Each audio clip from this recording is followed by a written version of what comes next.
Hey there, are you grieving the potential loss of a loved one or feeling overwhelmed with the loss of someone you care about? If so, you're in the right place. Lisa Hartung here, and this podcast is designed to guide you through topics surrounding death and dying. We'll dive into multifaceted aspects of grief, offering you a blend of personal stories, expert insights, and practical advice for your grief journey. May this be a safe space for you to learn, listen, and ask questions about your own life and loved ones. So grab your favorite beverage and let's dive in. Welcome back to another episode of Giving Grief Grace. Hope everyone is enjoying your new year. Happy 2026. This week we have a very special guest. She is a stage 3 pancreatic cancer survivor. She recently underwent treatment and surgery for pancreatic cancer and now is NED, no evidence of disease. Amy Johnston is here today. She's from Pennsylvania. She is a mom of 3, 7, 5, and 2. She loves crocheting, doing her nails, spending time outside, and going to the beach. And Amy and I connected through the Pancreatic Cancer Network, and she's also connected with Project Purple as well. So it's such a joy to be able to share Amy's light and her story with all of you. So without further ado, please welcome Amy Johnston to the podcast. Welcome back to another week of Giving Grief Grace. I'm super excited to have Amy Johnston on the show today. She is a pancreatic thriver and survivor. So welcome to the show, Amy. So glad to have you. Thank you for having me. I'm excited to be here.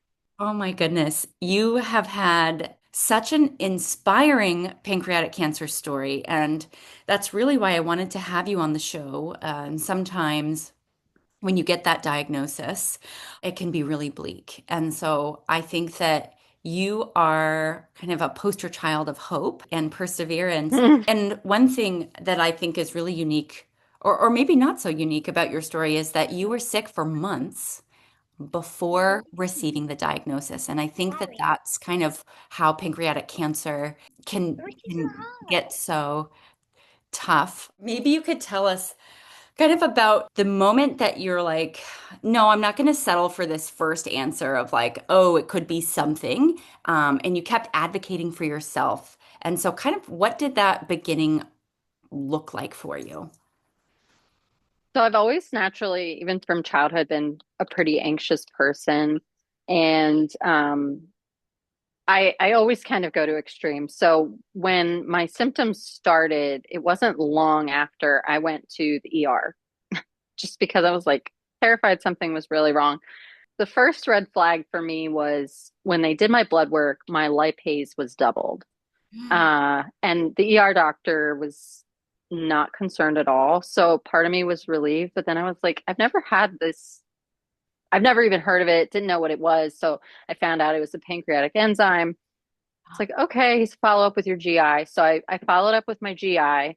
Um, and, he did an evaluation and was pretty confident I was just constipated.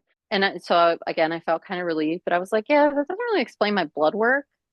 So after I was on Miralax for a little bit, I started having really bad diarrhea, really, really bad.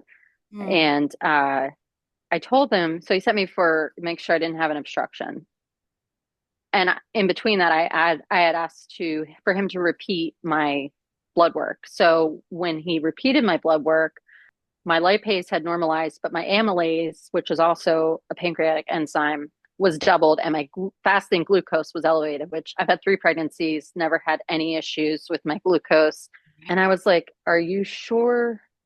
I remember asking him, like, are you sure this isn't my pancreas? I'm like, this is just really, and the urgency that I felt, I was not receiving the care in like a timely fashion. I wasn't, it took the nurses said it could take like 2 to 3 business days for him to get back to me. I'm like, this is a doctor. Like, I usually can get a hold of them pretty quickly. So, after speaking with someone, I was just kind of, and he was diligent with the testing. I had a upper endoscopy, which found a small hernia, probably from pregnancy. They tested for a bacteria called H. pylori. That was negative. Told me to like stop drinking alcohol, coffee, put me on like an antacid. He was pretty lax. He's like, these tests can be high from inflammation. I'm like, I've never heard of that though. Yeah. And I expressed my frustration with him because, I even had a gastric emptying study done to see if my food was not digesting properly. I'm like, okay, because I had this gnawing pain in my stomach. It was like this constant feeling of like my body trying to digest my food, Mm. almost like that feeling if you're hungry, but it was constant. I'm like, this just is, maybe it's my anxiety, maybe it's my fight or flight. And I'm just like, I kept thinking, I'm just like, maybe I'm sick. Like, what is wrong with me? And then I spiked a fever. I'm Mm. like, this is just really weird. And I expressed all of this. And at one point, I was doubled over in pain on my kitchen floor. Oh. I couldn't take a deep breath. It was just like intense pain. And, he's like, you should go to the ER if you're in that much pain. And that's all he said. And I'm like, something is not right. So I got so mad and upset, and I felt like I was being dismissed. I called and I scheduled an appointment with a different doctor for a second opinion through the practice. And in between that time, the GI doctor that I feel wasn't really listening to me called me and was like, listen, we're running out of things to do. Where's your pain? I was like, okay, well, I explained it. He said, let's put you on a medication for SIBO. It's small intestinal bacteria overgrowth. Mm. He said the breath test is only 60% accurate, so let's just give it to you anyway. Give you the 2-week antibiotic. So I was kind of satisfied with that. But I remember asking him again, I'm like, are you sure this isn't my pancreas? I probably asked him like 4 times. Wow. And he's like, no, your CT scan was fine. But he only got the report of my CT scan. He never actually saw the imaging. I guess the database, didn't transfer over. He never requested the CD. He just went by the report, because the report said everything was normal. So I didn't tell him I switched doctors. I went and I saw a doctor through the practice, explained everything, and I tried to go in there as least anxious as possible. Yeah. And I just explained my story from A to Z. He gave me an exam and he said, based off of your blood work, let's do an MRI just to see if it's maybe your gallbladder because that can upset the pancreas. I was like, okay. I said, and I remember saying, I don't want to do anything unnecessary, drastic. I was trying to calm myself down. Like, I'm fine. This is just me doing my due diligence and getting a second opinion. Up until I got a hold of that doctor and he actually like gave me his opinion. It was pretty much months. Yeah, it was I had the MRI the end of April and my symptoms started the end of January. Yeah. Mm. Yeah. So then you got the MRI, and then Mhm. is that where the mass was found? Yeah, so in between seeing the doctor, they couldn't get me in for like a month. I was like, oh, it's okay, I'll just wait. I'm getting the MRI. It's scheduled. I just have to wait. So I went in and did it.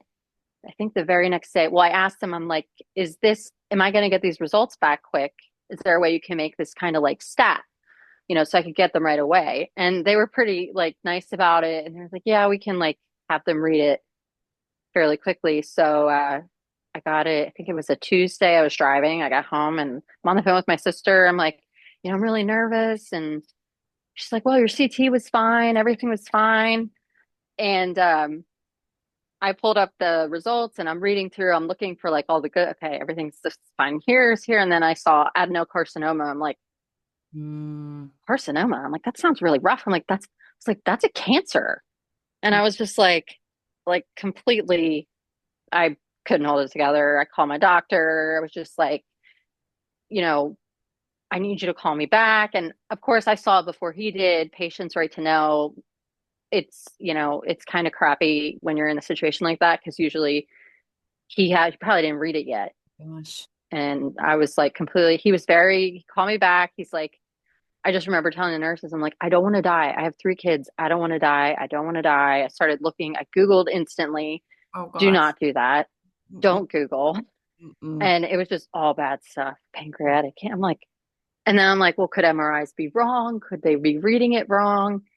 After that, it was kind of like buckle up, and there was really no time to process anything because it was just trying to get from one step to the next to figure out exactly what it was. So once I met with him, he said this could be nothing or it could be something. Obviously, I think, you can't say, but he was confident. He's like, it'll be taken out, you'll be fine. I'm like, glad you're so casual. I'm like freaking out. So I knew someone who worked at the office, and she sat in with me at the appointment, and I was like, okay, have a biopsy done to further prove like what it is. So I had the biopsy done, and the doctor was kind of positive that it could have been a neuroendocrine tumor, which is not as aggressive as pancreatic, like adenocarcinoma. Right. Um, so I kind of tried to hold on to that. And yeah, I just remember the nurse like rubbing my head because I was crying right before I fell asleep for the biopsy because I was like, I can't believe this is happening. Um, so they did that. And May 5th, I was on my way to a tattoo appointment. I was driving and I got the results. I was like on the phone with my best friend and I'm like, it's malignant. I was like, I gotta go. I felt so bad because she's like my best friend of 20 some years. And I was like, it's malignant. I gotta go. I gotta go. And like, I just left her there. Like, I didn't say anything else. I just had to go. And then from there on out, it was, you have to go to a big hospital. You got to do this. You got to do that. And I'm like, and then the doctor calls me and she's like, all right, so unfortunately it is malignant. We're going to have to do chemo and surgery. I'm like, whoa, whoa, whoa, whoa, whoa. Like, what? And I had no knowledge about any of it, only that it is complete, like fatal, So, I decided to seek a second opinion through the University of Pennsylvania, got in with Dr. Major Kenneth Lee, who specializes in pancreatic cancer. He texted me before I even saw him and was like, I know you're scared. And I think like he sold me there. Like, I'm like, this is great. I thought it was spam, but he's like, I'm getting on a flight. We have some time. These things don't grow as quick as you think. Your case is favorable. Talk soon. So I was like, that's really nice. And it was his personal number. I was like, oh my goodness. So I met with St. Luke's and their first opinion was chemo, surgery, chemo, and to do a Whipple procedure. And I was like, okay. But I'm like, it's the tumor's so small still. So why would, the chemo and like, so when I met with Dr. Lee, he came in, wrote out a diagram. He said, this is your pancreas. This Mhm. is where your tumor is. You do not need a Whipple. You need a distal pancreatectomy. So the Whipples for when it's near the head of the pancreas, mine was near the tail, kind of in the body. Mhm. Yeah. Um, and so he was just really informative, broke it down. He said, you can do chemo before, after, all of it after. He said, it's not going to change your outcome. Um, so I wrestled with that and decided to just get it out immediately. So I had the distal pancreatectomy and the splenectomy on May 23rd. So I took my spleen too, and they were able to get the entire tumor, clear margins. Yeah, it had not yet metastasized. I have no genetic mutations, and my CA19 was only a 3. So which is either it was because I know they're slow shutters, and sometimes the tumors don't make enough of the protein to throw off the marker. But now my marker, since treatment's done, is at like a negative. It's in the negative area, which I've read is good too. But when we had met with him, I was saying how my CT scan was normal, and so he pulled it. They got my records no problem, and when they pulled up my CT scan, it showed that the tumor was there. And So they they the first time. Yeah, he said it's small, but it's subtle, but it's there. So he had the opportunity to work backwards and he knows what he's looking for. He's like, you're 34-year-old. At the time I was 34. He's like, you're 34 years old. They're not looking at your pancreas for cancer. And I was like, well, I understand that. they missed it. So I ended up filing grievances. I filed 3 grievances, all which were denied. And I ended up reporting a couple of doctors to the PA State Medical Board. And I met with a few investigators.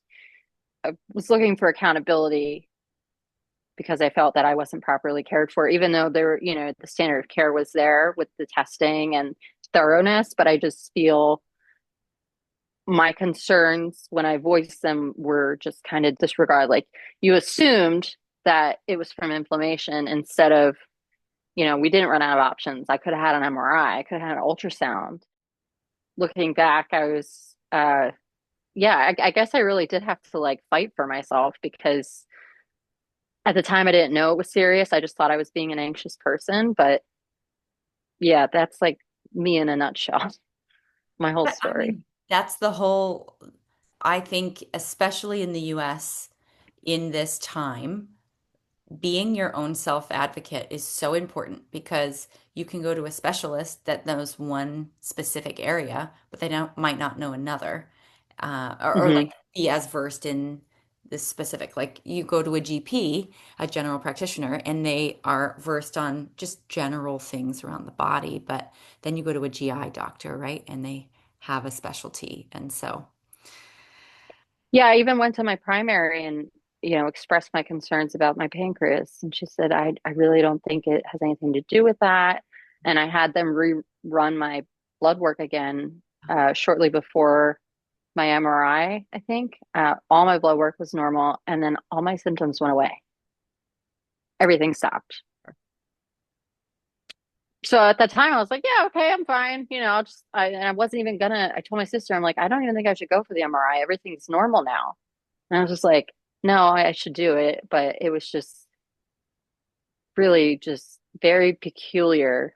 Just everything I had experienced, you'd think it was a stomach bug, but it was just the pain and like the wraparound, like cramping up here. I'm just yeah. like, something's really wrong. Mm. Or just, Yeah, my mom thought she'd pulled a muscle in her back, and that it had been wrapping around to the front. So she was making a stone wall in in our yard, in the garden, oh, and she was like, "Oh yeah, I just pulled it." And then like 3 weeks after, they kept giving her muscle relaxant. She's like, "Pain's not going away." Like, oh my goodness. yeah. So she went on for probably a year, which is why A whole year? it was Wow. stage 4 by the time they caught it. But luckily they Oh caught my goodness. yours. So you said it was stage 3. Yeah, because I guess normally they don't, a few other fellow survivors I've talked to had like only a few lymph nodes taken. My surgeon took 35. So 7 out of the 35 were reactive. So 4 more is stage. So I'm stage 3 based on the lymph node involvement, not any metastasizing or anything like that, thankfully. So it was scary. I'm like, oh, well, there's only one number left. Oh. I'm already 3. What does that mean? There were just so many unknowns and just, no one sits there and gives you this cancer dictionary or, you Mhm. know, Like what to all these words are just so foreign. And stage 3, pancreatic, when someone hears that, it's like, oh, like nobody's there to really guide you through. No, well, hold on, this is what this means. And so it was really a lot of like trying to dig up my own information, but not too much. right? Because you want to be informed, but not scared and not crippled Yeah. by what could be. Yeah. Yeah. I definitely had a lot of time on my couch crying. Yeah. And Um, how is it being diagnosed as a mom of 3 little ones? I, so when they told me I wasn't going to lose my hair, which I know everyone's like, it'll grow back, it's a really huge part of a woman It's and your man's identity. identity. Yeah. So I was like, at first, I'm like, I'm going to look like my brother. Like, I'm going to look like, not that I should care what I look like, but I was just kind of like, what do I tell them? And then they told me that it would only thin, which it has just thinned. Uh, so when I told my son, I tried at first, I just kind of just tried to explain it to him. And he was like, it's okay, mommy, just brush your teeth. I'm like, How okay, old is he? it's okay. He'll be 7 in March. And when I was having my meltdown, he's like, Mommy, what's wrong? Did you lose all your money? I'm like, yeah, I lost all my money. Like, I didn't know what to say. He took a picture of me on his iPad, sent it to his dad. His dad's like, what's wrong? I'm like, there's just so I was like, all right, how can I break it down that they'd understand, but not scare them unnecessarily because their little brains can't process what exactly Mommy's going. cancer is. So Yeah. yeah, so I just pretty much said, Mommy has a really big booger that's stuck and it has to come out. So they Mm, know what boogers are. yeah. Um, so I just kind of rolled with that. And then when I started chemo, I just said, Mommy is getting medicine because they would see the pump. Yeah. Um, and I said, well, this is to make sure the booger doesn't come back. So it helps get rid of all the bad stuff. And then, they started with, you know, oh, Mommy, you don't feel good. Like they could tell when I wasn't feeling good or I was down. I had a conference with my son's teacher and he drew a picture of me in a bed, like writing like my mom to feel better or something. So that was the extent of it. But and talking to his counselor at school, he hasn't really brought it up, but she was agreeing with me, like it's if it's not broke, don't fix it. So there was like no need to further, if he was like 10 or 11 or 12, maybe to further, it's just innocent and it's not disrupting their normalcy. Like we still have normalcy, Yeah. even though I've had tears but I'm not afraid to be vulnerable in front of them, but I'm also able to do it in a way that they'll understand. It's like, oh, don't, keep your kids from this. And there's certain things obviously that aren't appropriate for children, but what am I going to go in my bathroom and cry when I found out my diagnosis? I had no idea. I honestly had no idea. And I'm getting them all out of the car. I'm home by myself. And I'm just like, I'm sorry that they saw me that upset, but they know like right now I'm okay. They came with me to the biopsy and then we decided it was best that they don't be in those settings because my son saw me waking up and he's like, what's wrong with Mommy? Like freaking out. I'm like, okay, well, that was probably traumatizing. So Yeah. we waited till I was feeling pretty good after my surgery. They came to the hospital to visit me, made me little cards and I still try to make it like just fun. Like the holiday, Christmas is my favorite. So it looks like Christmas threw up in my house. Um, so that was like such a fun thing for me as a kid. And I think finding things to kind of still feel like a kid with them brings me joy, like things that bring me joy, like doing stuff for them and taking them places, being with family is so huge for me now, Mhm. even more than before. Yeah, it's like a renewed And sense of life and purpose. oh, yeah, for sure. And I'm not one to recluse when I get anxious. I have to be around other people because it kind of helps me. I'm like, okay, I'm not by myself. Even though I'm panicking, like I can touch you. You're here. I'm here. We're real. Like it's not me sitting at home festering by myself. So I feel as less stressed as I can be is better for them beyond like the normal, like mom yelling and don't do that, get down, like stuff like that. It's kind of like been weird, but I've just kind of been winging it. Yeah, I mean, as you said, there's no storybook of how it goes or what you're supposed to do. And one thing Yeah. I'm curious to learn is, so you get your diagnosis, you found out that it was cancer before your doctor found out, then they got back to you, and then how long was it from diagnosis to your first treatment? My MRI was the end of April, which is where they it was saying that I was suspicious for that. Then Mhm. May 5th, I got the result that it was malignant. So I had the biopsy pretty quickly after that. May 5th, yeah, I got the diagnosis and then met with the doctor in between then. May 23rd, I had the distal. And then I think it was early mid June, a couple weeks after my surgery, I started chemo. So like 6 weeks, maybe Less than that. less than that. It Wow. was probably like 4 or 5. I want to say it was at least a month out, but they my follow up. But you They said had that surgery in that month before you started the chemo, right? yeah, so May 23rd, I had the surgery, and then in June, I started chemo. Yeah. So that's Yeah, like so pretty he fast. suggested because I'm younger, they're going to want to start me pretty quickly. So, well, then I had to get my port. So I got my port. So I want to say it was like mid-June. Yeah. So May 5th to mid-June. Hmm. Yeah. That's so fast. And maybe that's just your location in the country of like where you live to facilities, but so grateful for that. And people who are listening, Yeah. go Well, to and it was more refreshing because it was like, I can finally give this to someone and I can like, just like in there. relax because you know what you're doing. You know what this is. I did my part.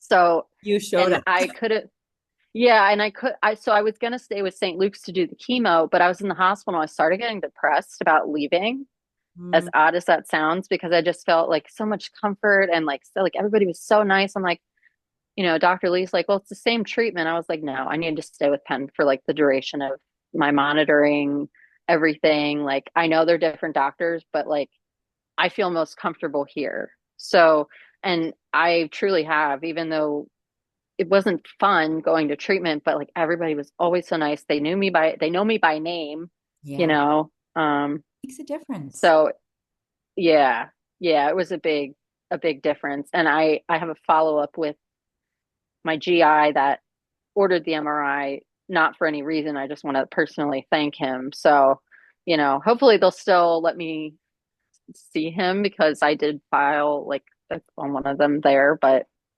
um yeah, if it wasn't for him, he was he was like, "Oh, I'm just doing my job." And I'm like, "Yeah, but some people can't and haven't done theirs properly through my situation." So, Yeah. And so you went to treatment, and I hear this with pancreatic individuals. You hear the type of chemos as FOLFIRINOX, and mhm. that's like the heavy hitter.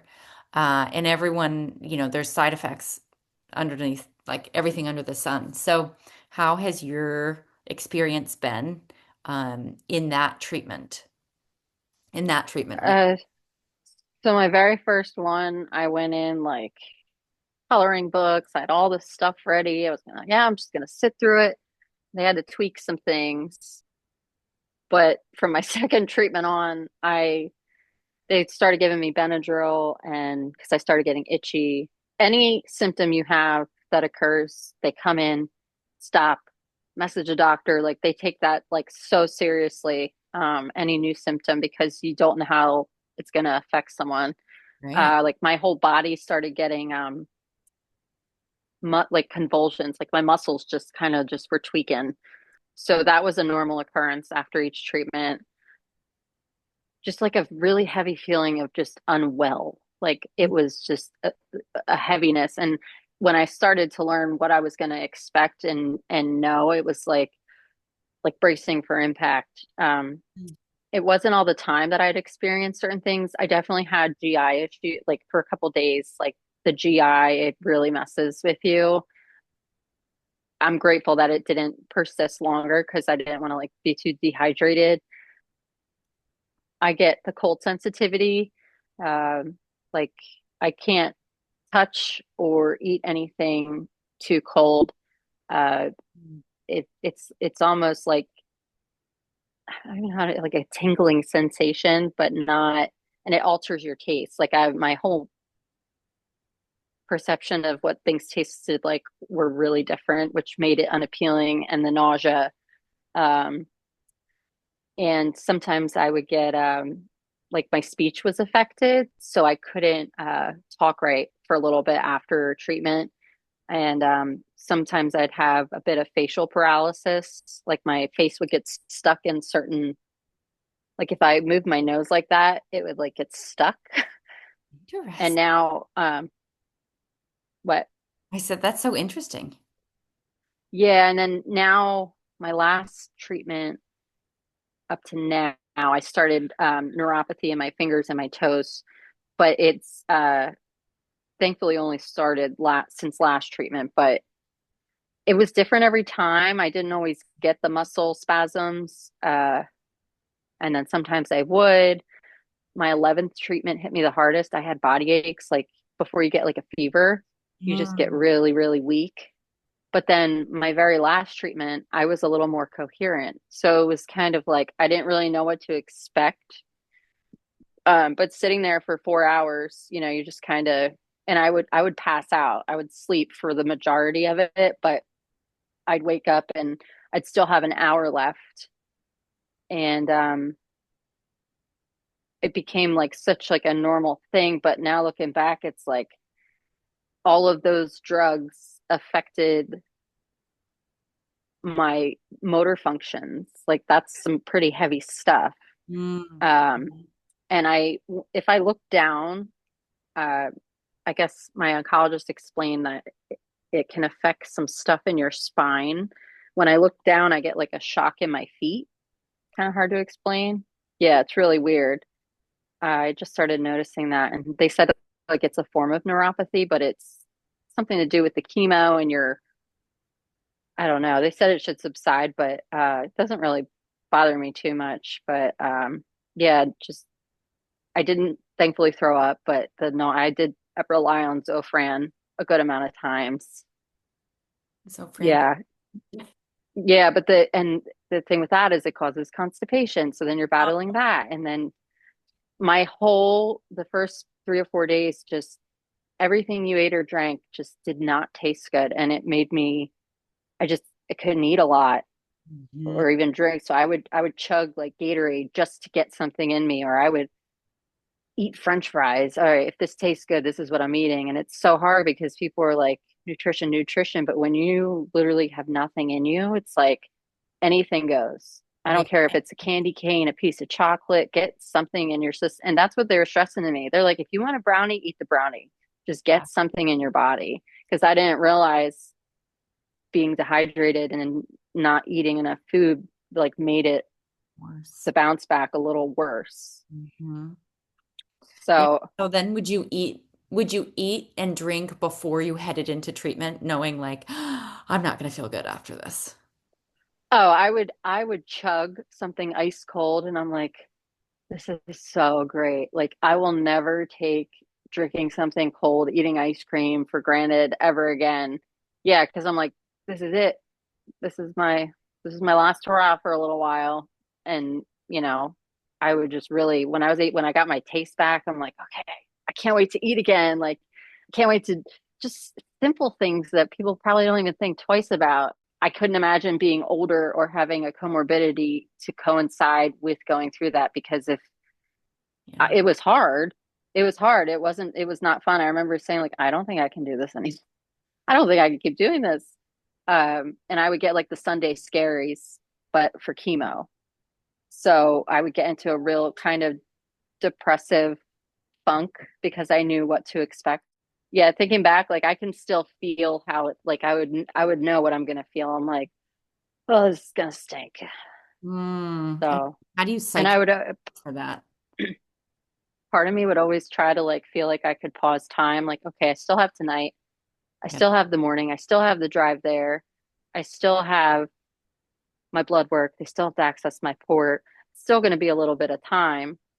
And once I would get in the chair, I started finding myself like tapping my feet because I was just like, all right, here we go. Like, and I started asking if they can give me the stuff that makes me sleepy because they have to give me an like an anti-nausea. They gave me a couple things before the actual chemo. I said, can you give me the stuff that makes me sleepy toward the end when you're about to start so I can just kind of conk out for a little bit.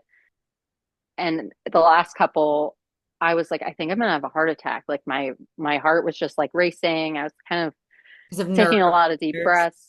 Yeah, yeah, because I was just like, there's nothing I can do. I have to do this.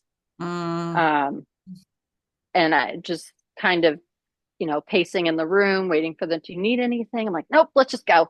Can we just do this? I just want to get it over with. And the ride home, 45-minute ride home, I'm like, I just want my bed.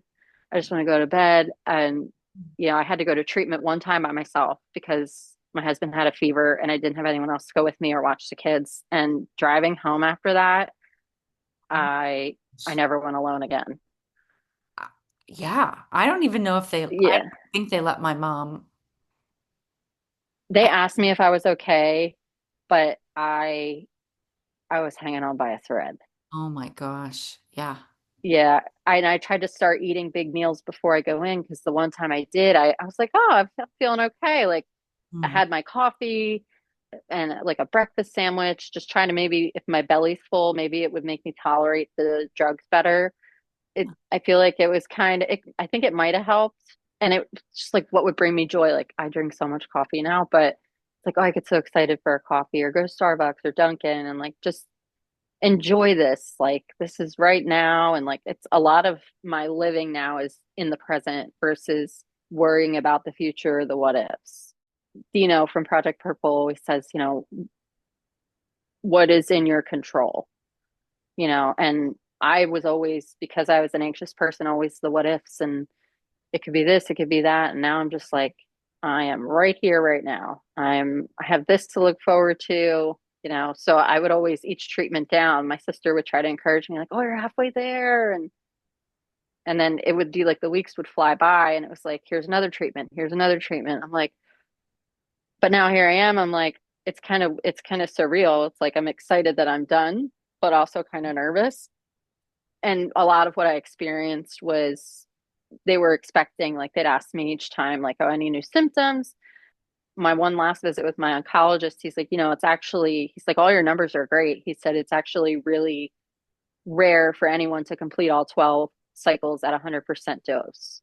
Yeah. And I was like, oh, I was like, should I brag about this? I was like, I didn't know that. Like I'm still learning stuff. I just thought, you're 12 rounds. I didn't know that they could go down in dose or, Mhm. I knew people might have to skip because of their counts and stuff, which I anticipated, but Mhm. uh it did not happen. So I know like I literally gave my body the best, and that's what I kept telling myself, like I'm doing this is going to get rid of anything else that we can't see. Like so I knew there was no way, like as much as I tried to prevent it from coming, there was no way that I could. So I just had to like, yeah, it's really unexplainable how it's hard to explain how it makes you feel, Yeah. but it's just the level, like it's toxicity, and I've never had that before. So Yeah. It's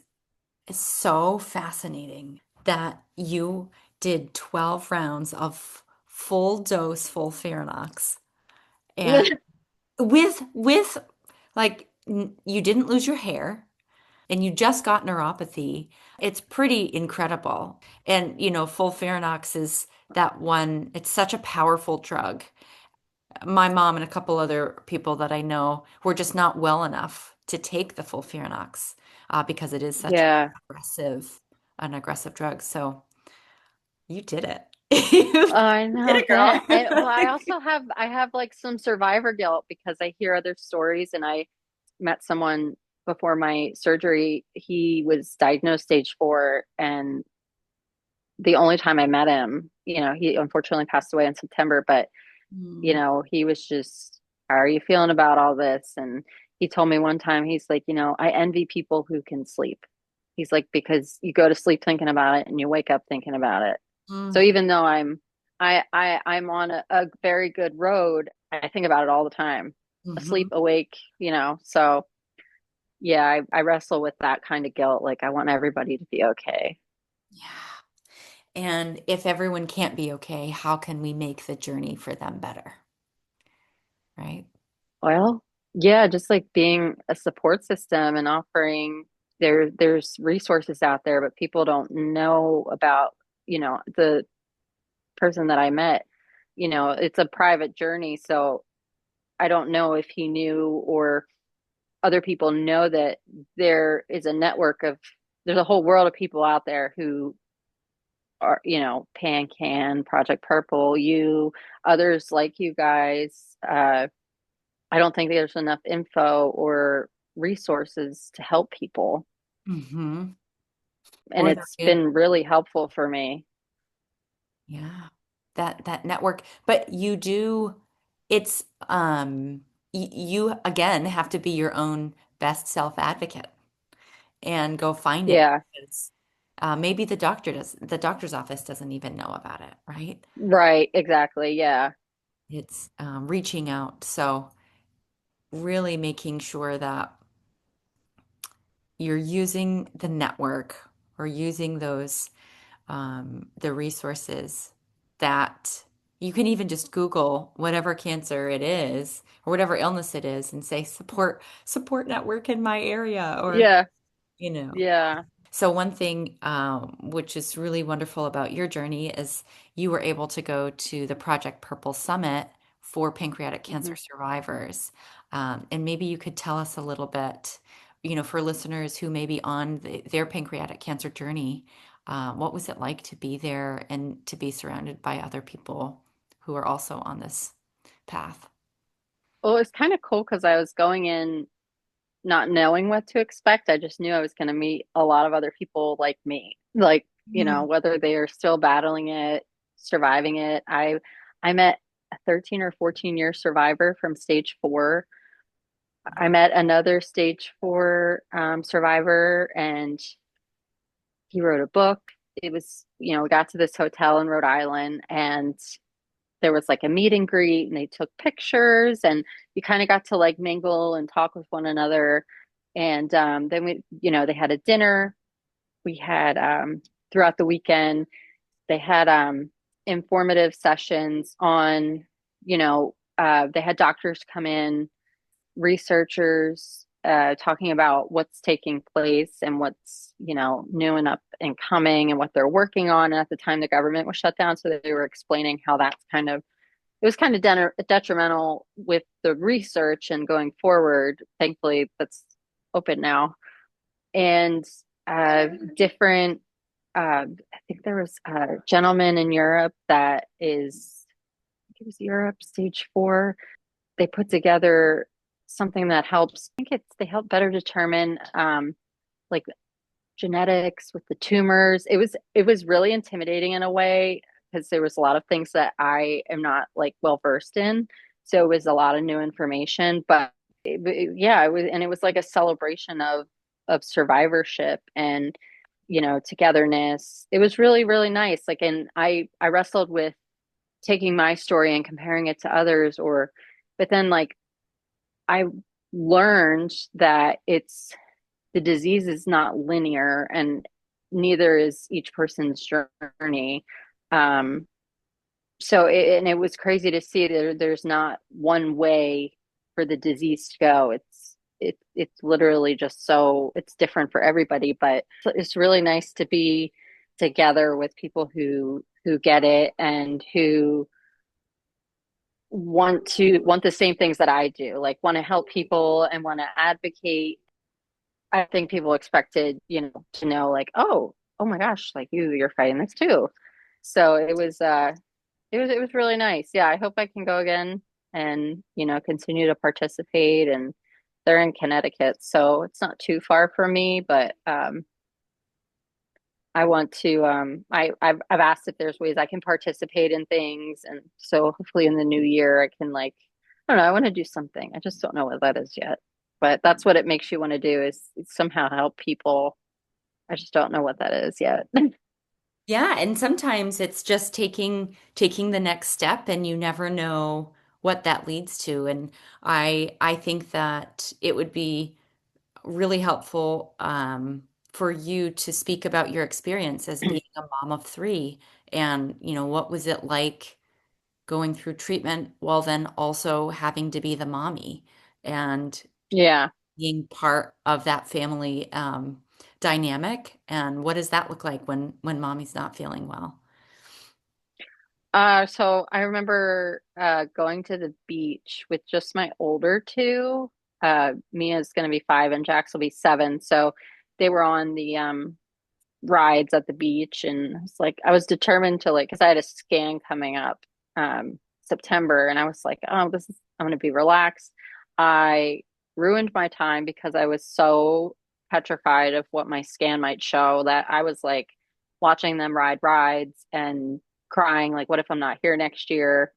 Mm. Or, like watching them sleep, like, what if they don't remember me? What if I don't have enough time to make memories where they remember things? And, just psyched myself out really bad. And that was thankfully like the last time I felt that way. Even when I feel not so great, I just like, what can I do now to make things memorable?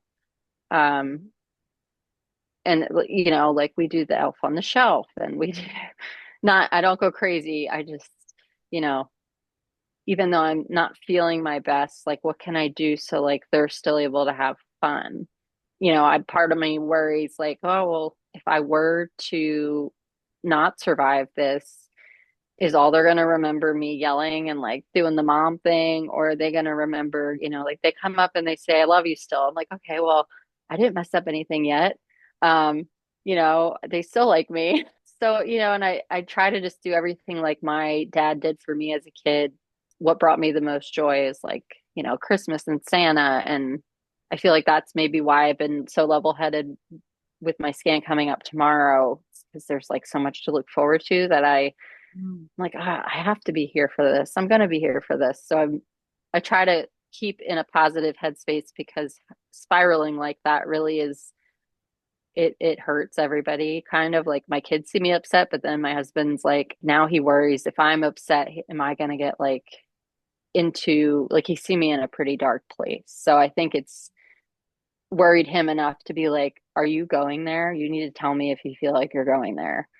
It's a lot of up and downs, but I still have fun. Yeah, we still have fun. Even like little things, like I get excited to put them all in the car, go to Dunkin' Donuts, and they get their donut and I get my coffee, and we just go somewhere. And I have so much, I just like get like so like giddy about that. Um, or going upstairs and laying in bed and playing color by number on my phone. Like it's like little things, because I don't drink any alcohol anymore. I don't smoke anything. I don't like, I'm just very much existing in a more intentional, positive way. So I guess it's helpful for them to see that too, because here's mommy going through this, and one day they'll see that, but then maybe they'll remember like how I handled things, or wow, mom went through that. I would have never known, or so it's all like cause and effect, I guess. And I've literally just been winging it.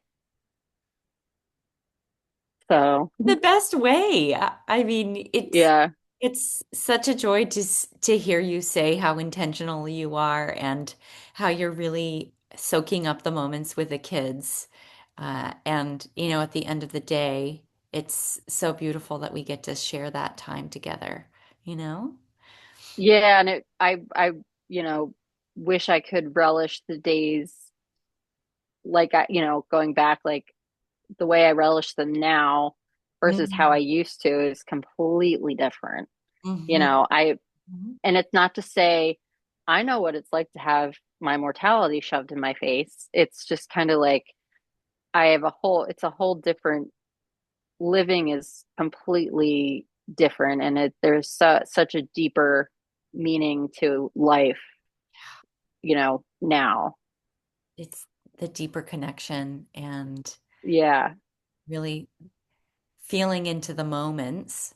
Whereas I think Our Town, the play, is a good example of that too, where people can just get used to the day to day and you don't Oh really yeah.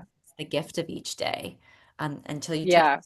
and you're like, whoa, like I was okay today. We had some good family time and Yeah.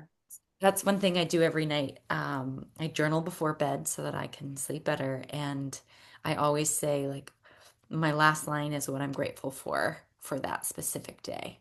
And it's always something random. Yeah. Yeah, but that's good, because then like you're going to bed positive, like in a positive. I try and pray every night before bed, and try to just like express my gratefulness. And I may ramble and not really know what I'm saying sometimes, but I'm like, I have to say thank you to somebody. I have to like mention like I'm grateful. I promise I am, whether it's for like being able to go to the bathroom alone or helping someone out. Like it's all good, you know. Um, so yeah, I definitely should start journaling. It's such a gift. It's really enjoyable. It's not for everyone, you know. I think that that's Yeah. we all process emotion differently, and I love that, you know, you're doing the paint by number. I had another podcast guest on that was her guilty pleasure was before bed. Yeah. You do that too. She's an I artist. just like coloring. I do my nails. I crochet. So it's like I'm always using my hands. Yeah. So and that's kind of always been my thing in a way, but now it's even more enjoyable because, throw Netflix on and just like make someone something, or it's kind of like weird how excited I get, but it's not weird to me, I guess. Yeah, but it's all part of you sharing your strengths with people. And I saw that you were crocheting little gifts for everyone on your care team going into your Yeah. treatment. And like that's so sweet that you're able to give Yeah. back, and you know, you really got Yeah. close with these individuals over the last year. And so, you know, Yeah. what a really sweet way to give back.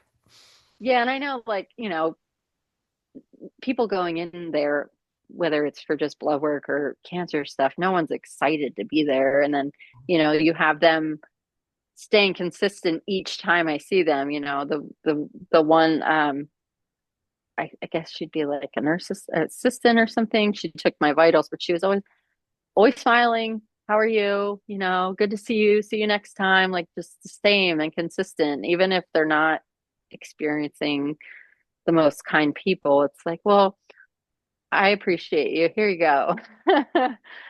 So Oh, yeah.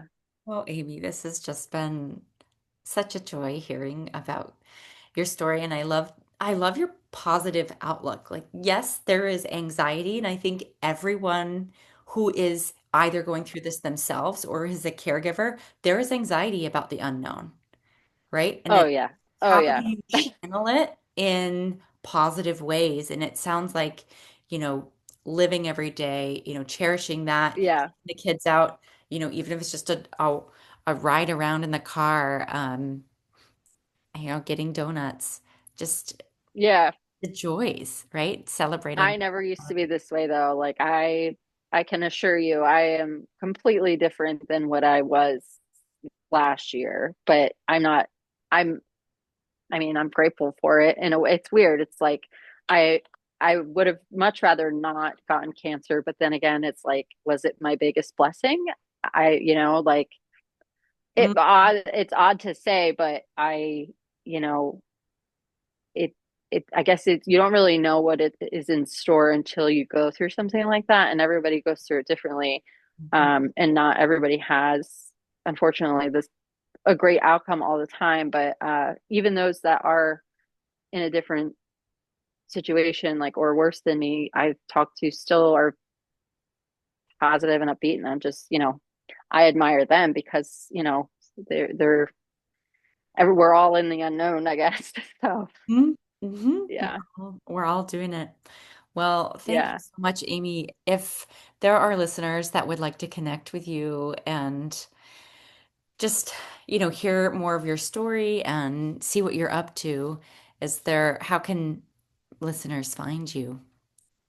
So you can find me on Facebook, Amy Johnston. I live in Pennsylvania, so um, I guess there's a way you could find like a setting or something. You can change the state. And then I'm on Instagram as AYE Mama Skatelis, Skoutelas. But yeah, so I'm an open book. Feel Yes. free to reach out, ask me. I've had people message me from Brazil, France, like different, just asking questions, and I'm happy to help, just not give medical advice. Because I could talk about my journey, but you know, everyone's Yeah, like, different, oh, do you everyone think? reacts differently to the medication, everyone Yeah, has their own, you know, cocktail of medications that they end up taking. And so, you know, no two yeah, people are the same. But you can yeah.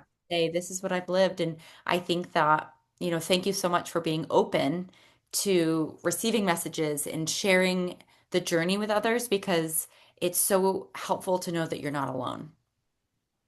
Yeah, and like I said, like the journey, some people are really, rightfully so, it's like a private thing.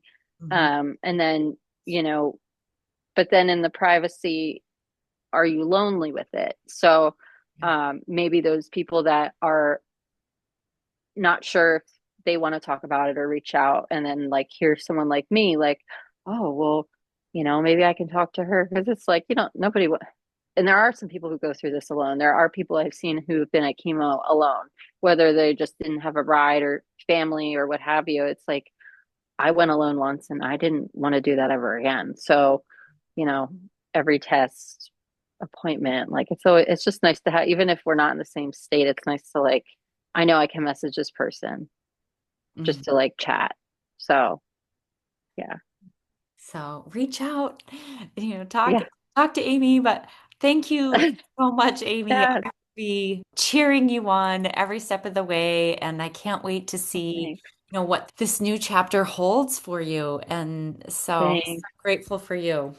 Yeah. Yeah. You too. And all you're doing and like helping people and listening and sharing, hope and in different ways. And they're the caregivers and survivors and people who've lost loved ones. It's just, there's so many different perspectives with this journey. So it's really nice to have all of that. Yeah. Thank you. Thanks so much for listening to this week's episode of Giving Grief Grace.